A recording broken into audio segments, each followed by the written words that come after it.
আচ্ছা, হিস্টোরিক্যাল ব্যাকগ্রাউন্ডের second part অর্থাৎ ক্রাউন রুল একটু দেখে নাও, যেটা মহাবিদ্রোহর ফলে এবং তারপর থেকে শুরু হচ্ছে।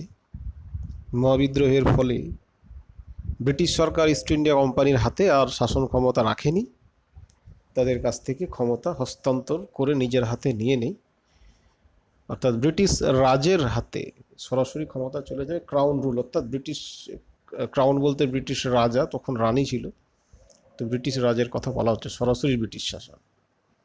তো এই ক্রাউন রুলের আন্ডারে যে গুরুত্বপূর্ণ অ্যাক্টগুলি জারি হয়েছিল সেগুলো পরীক্ষার জন্য খুবই গুরুত্বপূর্ণ, একটু লাইন বাই লাইন দেখো। ফার্স্ট হচ্ছে গভর্নমেন্ট অফ ইন্ডিয়া অ্যাক্ট 1858, যেটা মহাবিদ্রোহের পরে পরেই হয়।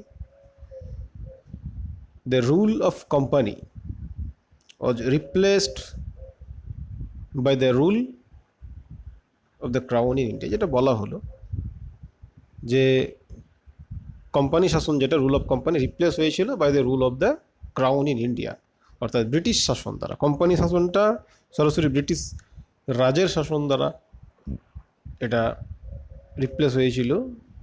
ব্র্যাকেটে একটু সহজ করে লেখা আছে যে পাওয়ার ওয়াজ ট্রান্সফার্ড, পাওয়ারটা হস্তান্তরিত হয়েছিল from the company to the British crown, কোম্পানির কাছ থেকে ব্রিটিশ রাজের হাতে।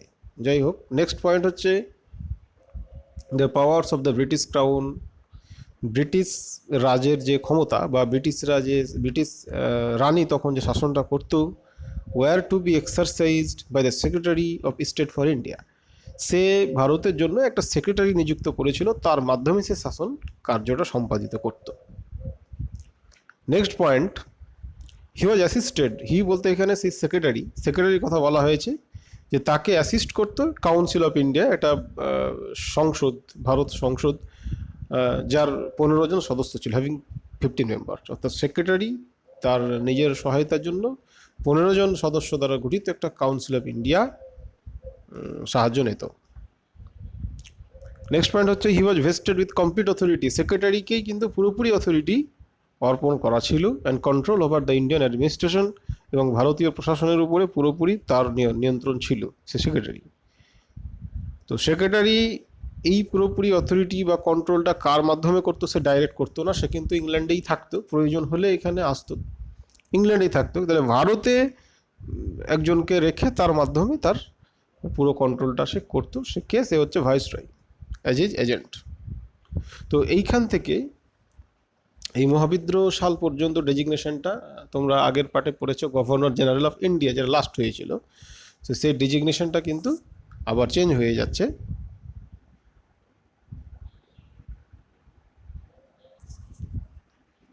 তো গভর্নর জেনারেল অফ ইন্ডিয়া এটা কিন্তু ভাইসরয় হয়ে যাচ্ছে, ডেজিগনেশনটা সেম,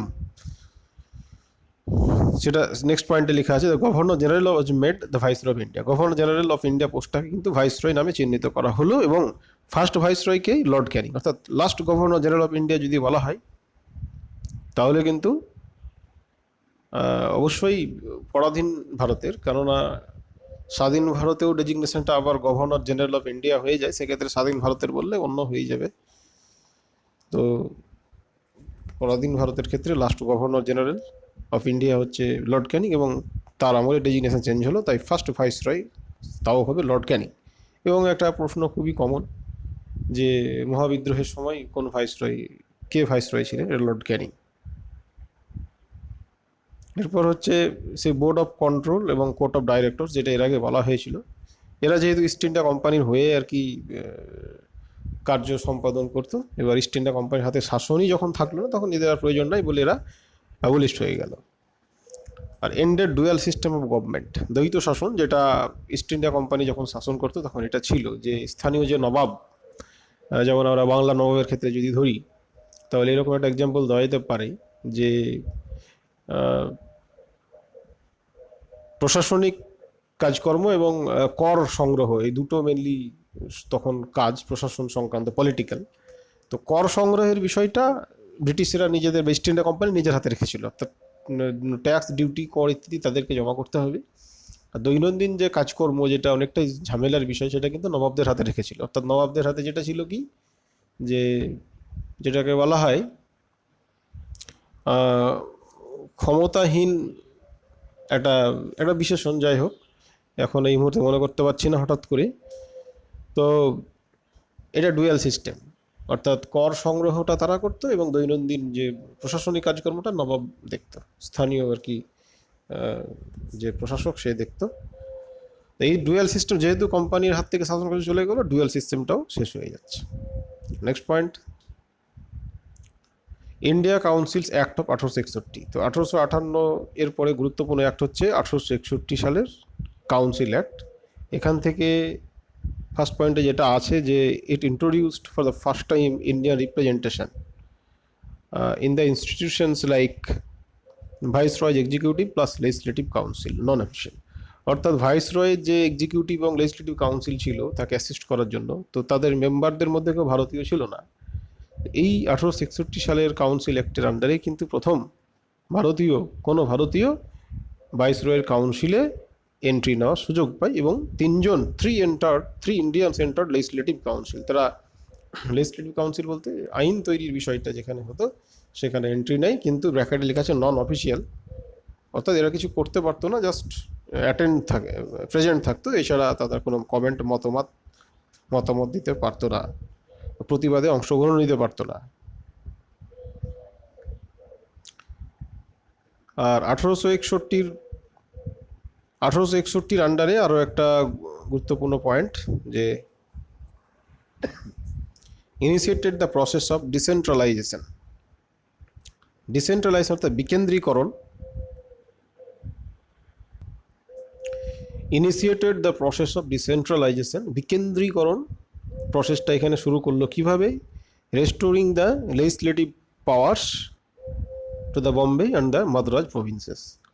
অর্থাৎ গভর্নর জেনারেল অফ ইন্ডিয়া, যিনি পরবর্তীতে ভাইসরয় হলেন, তিনি একটা জায়গা থেকে 3টে প্রেসিডেন্সি শাসন করতেন, সেখান থেকে আইন তৈরি হতো 3টে প্রেসিডেন্সির জন্য, কিন্তু বম্বে এবং মাদ্রাজকে আলাদাভাবে কিছু বিষয়ের উপর আইন তৈরি করার ক্ষমতা দেওয়া হলো, যেটা এতদিন তাদের ছিল না। এটাই হচ্ছে ক্ষমতার বিকেন্দ্রীকরণ, decentralisation.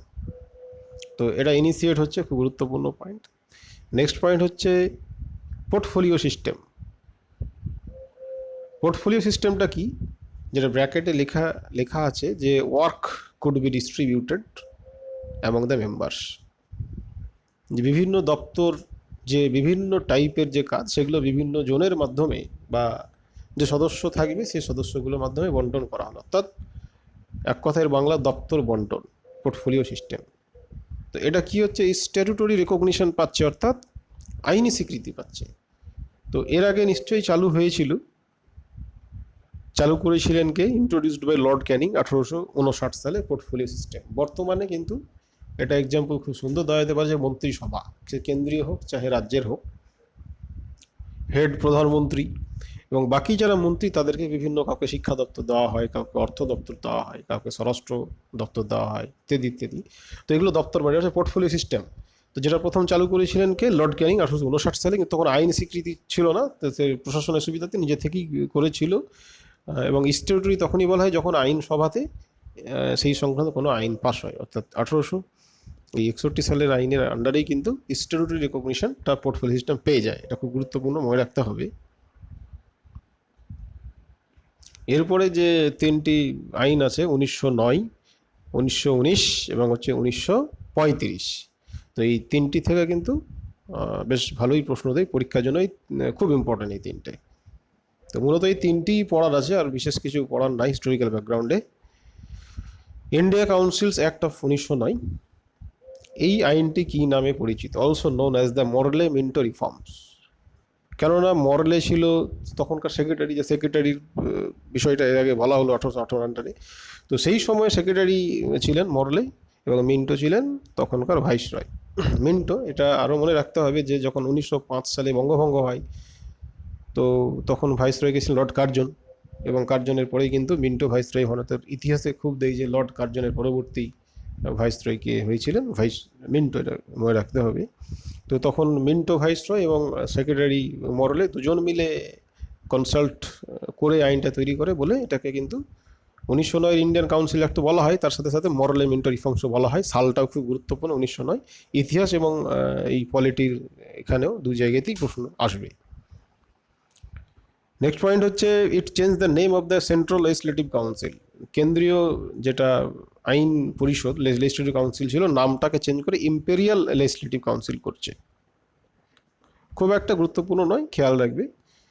Communal representation very very important, যে যেটা সাম্প্রদায়িক প্রতিনিধিত্ব ফর মুসলিমদের জন্য by accepting the concept of a separate electorate, যে মুসলিমদের জন্য একটা রিজার্ভেশন থাকবে, তাদের হয়ে আলাদা প্রতিনিধি দাঁড়াবে, তফসিলি জাতিদের হয়ে আলাদা প্রতিনিধি দাঁড়াবে।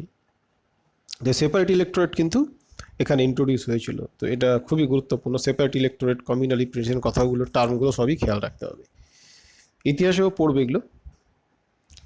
আর এই ইনফরমেশনটা পরের লাইনে খুবই গুরুত্বপূর্ণ, যে প্রথম ভাইসরয়ের এক্সিকিউটিভ, এর আগে কিন্তু লেজিসলেটিভ কাউন্সিলে 3 জন 1861 আন্ডারে নন অফিসিয়াল হিসেবে ঢুকেছিলেন। আর এখানে কি এক্সিকিউটিভ কাউন্সিলে একজন ঢুকছেন, সত্যেন্দ্র প্রসাদ সিনহা বা সত্যেন্দ্র প্রসন্ন সিনহা বলা হয়, অ্যাজ এ ল মেম্বার হিসেবে। মনে রাখবে, প্রথম ভাইসরয় এক্সিকিউটিভ কাউন্সিলে কোন ভারতীয় প্রবেশ করেন? সত্যেন্দ্র প্রসাদ সিনহা, বা কোথাও সত্যেন্দ্র প্রসন্ন সিনহাও থাকে। এরপরে হচ্ছে 1919, খুব ইম্পর্টেন্ট। তো এটাকেও কিন্তু আগের মতোই, তখনকার সেক্রেটারি ছিলেন মন্টেগু এবং ভাইসরয় ছিলেন চেমসফোর্ড। তো তাদের নাম অনুসারে এটাকে মন্টেগু চেমসফোর্ড রিফর্মস বলা হয়। সালটা অবশ্যই খেয়াল রাখবে, 1919।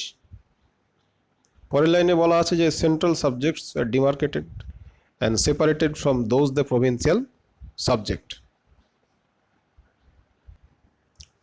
এখানে যে বিষয়টা বলা হচ্ছে যে সেন্ট্রাল সাবজেক্টস অর্থাৎ কেন্দ্রীয় বিষয়। তো এখানে বিষয় বলতে বলা হচ্ছে যে যেগুলোর উপর আইন তৈরি করা হবে তার একটা লিস্ট থাকে। তো সেটাকে ডিমার্কেটেড, আলাদা করা হলো, and separated from, R demarcated বলতে একটা চিহ্নিত করা হলো, এবং সেপারেটেড আলাদা করা হলো from those the provincial subjects, প্রাদেশিক বিষয় থেকে। অর্থাৎ কেন্দ্র সরকার এবং রাজ্য সরকার, আমরা বর্তমান পরিপ্রেক্ষিতে বোঝার চেষ্টা করি।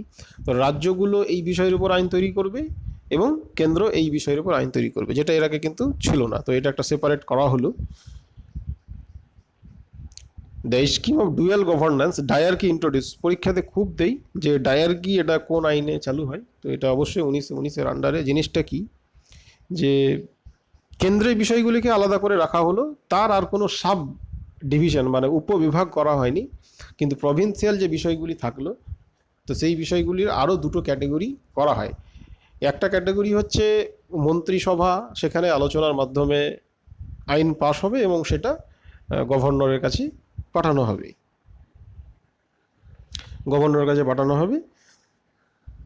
আর আরেকটা ক্যাটাগরি হচ্ছে যে ওখানে মন্ত্রিসভার কোনো ভূমিকা থাকবে না, গভর্নর নিজেই মন্ত্রিসভার সাথে কোনো আলোচনা না করে নিজেই আর কি সেই বিষয়ের উপর আইন তৈরি করতে পারবে। তো এই দুটি ক্যাটাগরি, নাম দেওয়া আছে, একটা হচ্ছে ট্রান্সফার্ড এবং হচ্ছে রিজার্ভ। ট্রান্সফার এবং রিজার্ভ। তো পরের লাইনে ডায়ার্কিটা একটু এক্সপ্লেন করা আছে। আন্ডার ডায়ার্কি সিস্টেম, এটাকেও বাংলায় দ্বৈত শাসন বলা যেতে পারে। তো ডায়ার্কি নামে পরিচিত। The provincial subjects are divide into 2 parts, একটা ট্রান্সফার এবং রিজার্ভ। ট্রান্সফার সাবজেক্টে কী হতো, যে administer by the governor administer করতো, কিন্তু with the help of ministers. তো যে মিনিস্টাররা রেসপন্সিবল ছিল, দায়ী ছিল কোথায়? লেজিসলেটিভ কাউন্সিল যেখানে আইন তৈরি হতো, বর্তমানে আমরা রাজ্যের ক্ষেত্রে বলতে পারি বিধানসভা। তো সেই লেজিসলেটিভ কাউন্সিলের কাছে দায়ী ছিল। আর রিজার্ভ সাবজেক্টস, সংরক্ষিত বিষয় আর কি। তো এটা administrated by the governor with his executive council, তার নিজস্ব একটা কার্যনির্বাহী পরিষদ, বাংলা এক্সিকিউটিভ কাউন্সিল ছিল। তো তার মাধ্যমে without any responsibility toward the legislative কাউন্সিলের সাথে তার কোনো রেসপন্সিবিলিটি ছিল না, সে নিজে যা করবে তাই। কিন্তু মন্ত্রীরা যেহেতু লেজিসলেটিভ কাউন্সিলের কাছে দায়বদ্ধ, অতএব সেখানে একটা দায়িত্ব থেকে যাচ্ছে ইনডাইরেক্টলি গভর্নরের। কিন্তু এক্ষেত্রে কিন্তু গভর্নর লেজিসলেটিভ কাউন্সিলের কাছে কোনো দায়বদ্ধতা নাই। অর্থাৎ আমি আরও একবার সহজ করে বলছি যে ডায়ার্কি অর্থাৎ বিষয়গুলিকে দুটো ক্যাটাগরিতে ভাগ করা, একটা হচ্ছে ট্রান্সফার আর একটা হচ্ছে রিজার্ভ। ট্রান্সফারটা কী হতো, কাউন্সিল অফ মিনিস্টার্স অর্থাৎ মন্ত্রিসভা, তারা প্রথমে পাস করতো বিষয়টা, যেটা আমরা বলতে পারি এখন বিধানসভাতে পাস হচ্ছে বা সংসদে পাস হচ্ছে, তারপরে সেটা গভর্নর বা প্রেসিডেন্টের কাছে যায়। তো আর রিজার্ভ হচ্ছে যে এটা রিজার্ভ করা আছে যে গভর্নর যা করবে তাই, এটা মন্ত্রিসভার কোনো কিছু করার নাই, এবং গভর্নর এক্ষেত্রে সেই লেজিসলেটিভ কাউন্সিল, বাংলা বিধান পরিষদ বা আমরা এখন বিধানসভা বলতে পারি, তার কাছে সে দায়বদ্ধ নয়। তো ডায়ার্কি সিস্টেমটা কিন্তু ইন্ট্রোডিউস হয়েছিল ফার্স্ট 1919-এর আন্ডারে, এবং এটা খেয়াল রাখতে হবে সেন্ট্রাল সাবজেক্টে কিন্তু নয়। বারবার আমি বলার চেষ্টা করছি যে এটা কিন্তু সেন্ট্রাল সাবজেক্টে নয়, প্রভিন্সিয়াল প্রাদেশিক সাবজেক্টেরই ক্যাটাগরি। এবং পরবর্তী যে আইনটা 1935 সালে আসবে, আমি আগাম বলে দিলাম যে সেন্ট্রাল সাবজেক্টে ডায়ার্কি চালু হচ্ছে, প্রভিন্সিয়ালে ডায়ার্কি উঠে যাচ্ছে। পরীক্ষার জন্য খুবই ইম্পর্টেন্ট, কনসেপচুয়াল এবং ইনফরমেটিভ দুই ধরনের প্রশ্নের জন্যই কাজে লাগবে এটা। বাইক্যামেরালিজম অর্থাৎ কক্ষ বিশিষ্ট যে আইনসভা, এটা এখানে ইন্ট্রোডিউসড হয়। তো সংসদ বা কেন্দ্রীয় আইনসভা অবশ্যই দ্বিকক্ষ বিশিষ্ট, নিম্ন কক্ষ হচ্ছে লোকসভা, উচ্চ কক্ষ হচ্ছে রাজ্যসভা। আবার কিছু কিছু রাজ্যেও বাইক্যামেরালিজম আছে, অর্থাৎ নিম্নকক্ষ বিধানসভা এবং উচ্চকক্ষ বিধান পরিষদ। আমাদের পশ্চিমবঙ্গের ক্ষেত্রে কিন্তু একটাই আছে, ইউনিক্যামেরালিজম বলা যেতে পারে, সেটা হচ্ছে বিধানসভা। তো এই বাইক্যামেরালিজম এটা কিন্তু ইন্ট্রোডিউস হয় এই 1919-এর আন্ডারে। লেজিসলেটিভ অ্যাসেম্বলি, লেজিসলেটিভ কাউন্সিল যে তখন বাইক্যামেরালিজম ছিল, বিধানসভা বিধান পরিষদ। তো লেজিসলেটিভ অ্যাসেম্বলি অর্থাৎ বিধানসভা, এখানে 140 জন মেম্বার, এবং লেজিসলেটিভ কাউন্সিল এতে 60 জন মেম্বার ছিল তখনকার সময়। ডাইরেক্ট ইলেকশন খুব ইম্পর্টেন্ট পয়েন্ট। ডাইরেক্ট প্রত্যক্ষ নির্বাচন তখন চালু হয়, এর আগে কিন্তু প্রত্যক্ষ নির্বাচন ছিল না। এটা প্রথমে নির্বাচন করে, যেমন এখন রাজ্যসভা যে মেম্বারদের বা প্রেসিডেন্ট নির্বাচনটা হয়, ওখানে কারা ভোট দেয়? রাজ্যসভার মেম্বারদের, সদস্যদের এমএলএরা ভোট দেয়। তো সেই রকম প্রথমে ভোট দিয়ে এমএলএ নির্বাচন করা হতো, তখনও ভোট দিয়ে প্রথমে একটা রিপ্রেজেন্টেটিভ নির্বাচন করে তারা আবার ভোট দিয়ে আলটিমেট নির্বাচনটা করতো। তো ইনডাইরেক্ট ছিল তার আগেই, প্রথম ডাইরেক্ট আর কি, যে সরাসরি মানুষ ভোট দেবে, যেমন এমএলএদেরকে সরাসরি ভোটারদের ভোটে নির্বাচিত হয়, সাধারণ মানুষের ভোটে। লোকসভার মেম্বার সাধারণ মানুষের ভোটে সরাসরি। পঞ্চায়েত বডি যে মেম্বার, 3 টায়ার সিস্টেমের যে মেম্বারগুলো ডাইরেক্ট ইলেকশন, তো ডাইরেক্ট ইলেকশনের সূত্রপাত কিন্তু এর আন্ডারে হয়। পাবলিক সার্ভিস কমিশন এস্টাবলিশমেন্টটা কিন্তু এর আন্ডারে খুবই ইম্পর্টেন্ট। তো এই কটা পয়েন্ট এখানে মনে রাখতে হবে। নেক্সট এবং লাস্ট হিস্টোরিক্যাল ব্যাকগ্রাউন্ডের আইন 1935, খুবই গুরুত্বপূর্ণ কয়েকটা পয়েন্ট। সেটা হচ্ছে যে এখানে তো মূলত গুরুত্বপূর্ণ পয়েন্টগুলো রাখা হয়েছে, তাই প্রতিটি পয়েন্টই পড়তে হবে। যে এস্টাবলিশমেন্ট যেটা আন্ডারলাইন করা আছে, শুধু ওইটুকু পড়লে হবে, পুরো লাইনটা পড়ার কোনো প্রয়োজন নাই। Establishment of an all India federation, অর্থাৎ এখান থেকে প্রশ্ন দেয় যে ফেডারেল স্ট্রাকচার যেটা ভারতের, তো সেটা কোন আইন থেকে নেওয়া হয়েছে? 1935। ফেডারেল স্ট্রাকচার কথাটা মনে রাখলে কিন্তু হবে, যুক্তরাষ্ট্রীয় যে কাঠামো। Next point, the act abolish the dyarchy in the provinces, যেটা আমি আগেই বললাম যে প্রভিন্সে ডায়ার্কিটা উঠে যাচ্ছে, এবং ইন্ট্রোডিউস প্রভিন্সিয়াল অটোনমি। এবং যেহেতু এখানে মূলত রিজার্ভটা উঠে যাচ্ছে, অর্থাৎ গভর্নর নিজে থেকে যা কিছু করতে পারবে না, মন্ত্রিসভার মাধ্যমে হবে, তাই প্রভিন্সিয়াল অটোনমি, একটা প্রাদেশিক স্বায়ত্তশাসন চালু হচ্ছে। তো উঠে গেল। নেক্সট পয়েন্টে বলা আছে যে it provided the adoption dyarchy at the সেন্টারে কিন্তু ডায়ার্কি চালু হলো, এটা আগেই বলা হয়েছে। আর থ্রি লিস্ট তো পড়তে হবে নোটে, যে 3টি তালিকা বর্তমানে, আগে যেমন সেন্ট্রাল এবং প্রভিন্সিয়াল 3টি তালিকা, যে কিছু বিষয় আছে কেন্দ্র আইন তৈরি করবে, যেটাকে ইউনিয়ন লিস্ট। কিছু বিষয় আছে রাজ্য সরকার আইন করবে, কেন্দ্র আইন নর্মাল কেসে করবে না, সেটা স্টেট লিস্ট। এবং কিছু লিস্ট আছে, এবং কিছু বিষয় লিস্ট আছে যার উপর দুজনে আইন করতে পারে, যুগ্ম তালিকা, কনকারেন্ট লিস্ট, 3টে তালিকা। তো এটা প্রথম চালু হয় 1935-এর আন্ডারে, এটা জেনে রাখলেই হবে। আর রেসিডুয়ারি পাওয়ার্স, অবশিষ্ট ক্ষমতা, এটা এখনও যে গভর্নর জেনারেল অর্থাৎ প্রেসিডেন্টের সাথে আমরা তুলনা করতে পারি, বর্তমানে তার হাতেই ছিল, বর্তমানেও আছে, বর্তমানে কেন্দ্রের হাতে আছে, অর্থাৎ পার্লামেন্টের হাতে। রেসিডুয়ারি পাওয়ার কাকে বলা হয়? যারা জানো না তাদের জন্য বলি, যে 3টে লিস্টের কথা বলা হলো, যে এই লিস্ট ইউনিয়ন কেন্দ্র করবে, এই লিস্টটা রাজ্য করবে, এই দুজনাই করবে। 3টে লিস্টের বাইরেও যদি কোনো বিষয় উঠে আসে, সেটাকে রেসিডুয়ারি সাবজেক্ট বলা হয়। অবশিষ্ট বিষয়ের উপর আইন তৈরি করার ক্ষমতা বলে রেসিডুয়ারি পাওয়ার। তো রেসিডুয়ারি পাওয়ারটা কার হাতে? বর্তমানে কেন্দ্রের হাতে। তো তখন কার হাতে ছিল? তখন গভর্নর জেনারেলের হাতে ছিল। introduced bicameralism in 6 out of 11 provinces, প্রাদেশিক প্রাদেশিক প্রদেশগুলোর ক্ষেত্রে বা এখন রাজ্য বলতে পারি, যে 11টা তখন প্রদেশ ছিল, তো তার মধ্যে 6টাই দ্বিকক্ষ বিশিষ্ট আইনসভা। যেমন বর্তমানে কিন্তু আমাদের 28টা রাজ্য, 28টা রাজ্যের মধ্যে জম্মু কাশ্মীরটা বাদ গেছে, এখন 6টা রাজ্যে সম্ভবত বাইক্যামেরালিজম আছে। 6 প্রভিন্সেসটা এখানে বলা আছে, এটা খুব একটা ইম্পর্টেন্ট নয়, নামগুলো দেখে নেবে। ফেডারেল কোর্ট 1935-এর আন্ডারে, এটাই কিন্তু বর্তমানে সুপ্রিম কোর্ট। এটা 1773 আন্ডারে পড়েছিল, 1774 সালে তখন বিষয়ে কিছুটা বলেছিলাম, সেটা নয় বর্তমান সুপ্রিম কোর্ট। বর্তমান সুপ্রিম কোর্টের অরিজিন কিন্তু ফেডারেল কোর্ট। আর আরবিআইটা এখানে উল্লেখ আছে যে এস্টাবলিশমেন্ট আরবিআই, কিন্তু খেয়াল রাখবে 1934-এর অ্যাক্ট দ্বারা হয়েছিল। এরপর হচ্ছে federal public service commission and joint public service commission for 2 or more provinces. তো পাবলিক সার্ভিস কমিশন একটা ইউনিয়ন পাবলিক সার্ভিস কমিশন কেন্দ্রের জন্য, আর একটা রাজ্যের public service commission state public service commission. তো কেন্দ্র এবং রাজ্যের আলাদাভাবে পাবলিক সার্ভিস কমিশন ছাড়াও কিন্তু আরও একটা বর্তমান প্রভিশন আছে, যেটা সংবিধানে উল্লেখ নাই। এটা পার্লামেন্টে আইন পাস করে করতে হয়, যদি 2 বা ততোধিক রাজ্য যদি রিকোয়েস্ট করে কেন্দ্রকে যে আমরা একটা কমন পাবলিক সার্ভিস কমিশন গড়তে চাই আলাদাভাবে, আমরা এই 2-3টে রাজ্য আমরা আলাদাভাবে পাবলিক সার্ভিস কমিশন রাখতে চাই না, রিকোয়েস্ট করতে পারে কেন্দ্রকে, তখন পার্লামেন্টে যদি আইন পাস হয় তখন হবে। তো এখান থেকে একটা জিনিস বলে রাখি, পরবর্তীতে জানতে হবে যে ইউপিএসসি বা স্টেট পাবলিক সার্ভিস কমিশন এরা কিন্তু সবই সাংবিধানিক একটা সংস্থা, কনস্টিটিউশনাল বডি। কিন্তু ফেডারেল বা জয়েন্ট পাবলিক সার্ভিস কমিশনটা কিন্তু কনস্টিটিউশনাল বডি নয়। এটা প্রভিশন বলা আছে করতে পারে পার্লামেন্টে আইন পাস হলে, অর্থাৎ সেটাকে বলা হয় পার্লামেন্টে আইন পাস করে যা হয় সেটাকে বলা হয় স্ট্যাটুটরি বডি। একটু খেয়াল রাখার চেষ্টা করবে, পরবর্তীতে এই বিষয়ে আরও নলেজ পাবে। Abolish the council of India. Council of India কিন্তু এখানে অ্যাবলিশড হয়ে যাচ্ছে, এই তথ্য কটা মনে রাখতে হবে। এরপরে আর ইম্পর্টেন্ট কিছু নাই। 1946 এগুলো হিস্ট্রিতে পড়বে। 1947 ইন্ডিপেন্ডেন্স অ্যাক্ট, এটাও হিস্ট্রিতে পড়বে।